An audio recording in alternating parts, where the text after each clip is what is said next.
आए आए न हाल भाई तुग़यान खूब अस्त दश्ते भला शबीर हर दो जहां अमीर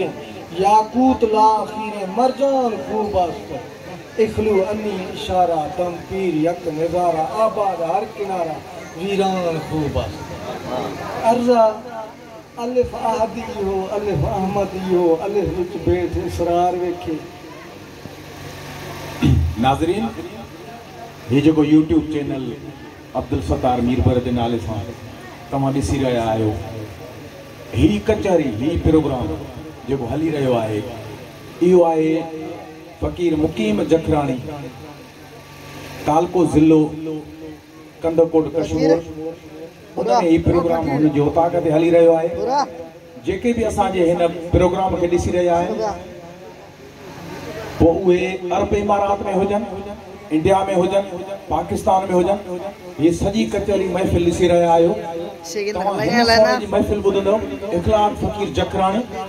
ज़ात त फ़कीर जी जखराणी आहे पर अल्लाह जी ज़ात जी ख़ासि महबूब जे सदके महिरबानी अथसि। तव्हां उन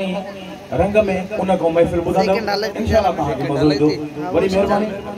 इख़लाक़ फ़कीर जखराणी। अलिफ आहदी हो अलिफ अहमदी हो अलिफ विच बैठे इसरार वेखे हिंदू ओम कहन मुस्लिम कहन अल्लाह सिख ओंग विच बेकरार वेखे मंसूर जानू भी अलिफ ने तंग कीता सूली सरते बार वेखे गुर असल अलख हमारे असे क्यों और अरूफ हजार वेखे। अर्ज पंजाब अर्ज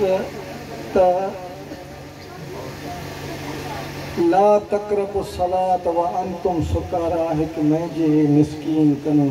माज़ा गल बसर व मा तगा दिल शागिल रूह अमीन कनु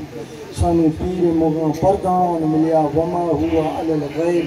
बेदनीन कनु इखलू इकरारम बिलिसान फियावल तस्दीकुम बिक़ल्ब सलीम कनु।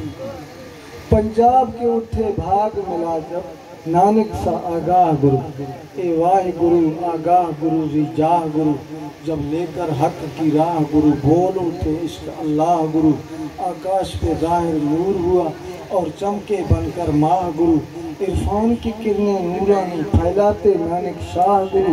सब शीश नवा अरदास करो और हरदम बोलो वाहे गुरु